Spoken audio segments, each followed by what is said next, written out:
The first thing that I would like to ask you to do, we were trying to take notes, and you saw me taking notes, and Kirsten taking notes. What I'd like you to do, if it's not too much trouble, is if you spoke tonight or you wanted to speak tonight and you couldn't, I want you to go to my website, the Attorney General's website. It's www.azag.gov. And write out your comments and your contact information. So what you need to do is just go to the complaints section, and then environmental protection. So if you could do that, that would be great. We think we got your names, but we're not sure. And that may become very important to me, depending on what we decide we can do here, okay? So one of the things, for instance, when we filed, yes ma'am. Okay, if you don't have internet, we will get you before we leave, right now. Sure, it's www.azag.gov. And it's complaints and environmental protection. You can also come up to me if you spoke tonight and give me your name and contact information. That too. And that's why am I asking you this? Well, when I filed the lawsuit against the Saudis, against Fondamonte, we needed to get what are called affidavits, so specific information about people who have been harmed, or people who would be harmed by the continued pumping of that company.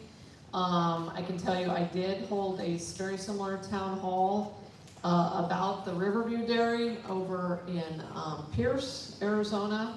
I don't have anything to report to you yet about the results of our investigation in that situation, but we were there.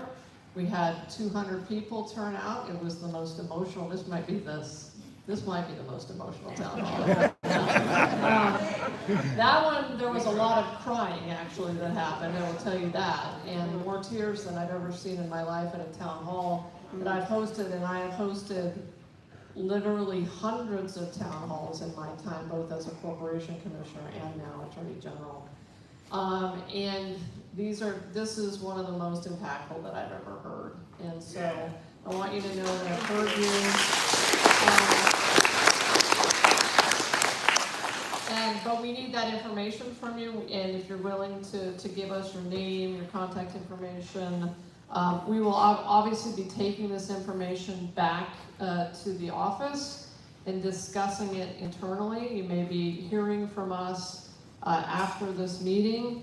One of you is very interesting, used some very specific language. One of you has been researching the nuisance law. Many of us. And I want to read it to you.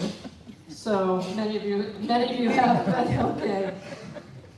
Which is 13-2917.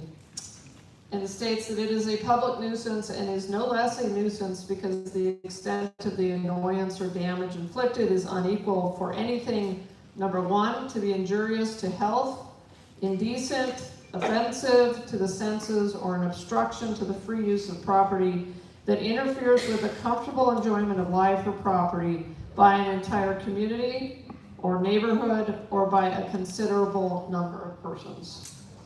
So,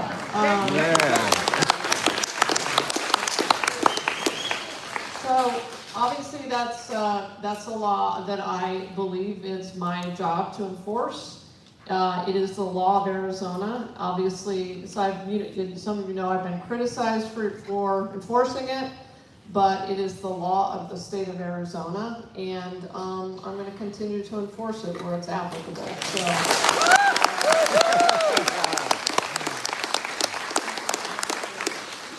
So we're going to take this information back, and we will be back in touch with you about all of this. I want to add, obviously we have been looking at the water issue, looking at the air quality issues, the toxins issues, One thing also that I'm very interested in knowing more about and exploring more, and if you have something to add on this, including the former city council member, I don't know if he's still here, Mr. Judd, is the degree to which the city's wastewater treatment facility is capable of handling the wastewater from this particular operation, and then what would happen to that wastewater / effluent. I think some of it may be put on the golf course. So we're very interested in that. Many times, small city, and it's not just Benson, it's many small cities do not have the capability to handle those kinds of wastes and toxins. And so that's something that obviously I'm also very worried about. So again, I just want to thank you all. This is a beautiful community. You are all obviously very tight-knit. You are a remarkable community, and you remind me of home. So thank you. Thank you for, yeah. Thank you. Thank you for being here. I promise you we are going to look at this very, very seriously. Tom Chabin, Kirsten Engel, and my entire team will be getting on this. So thank you very much.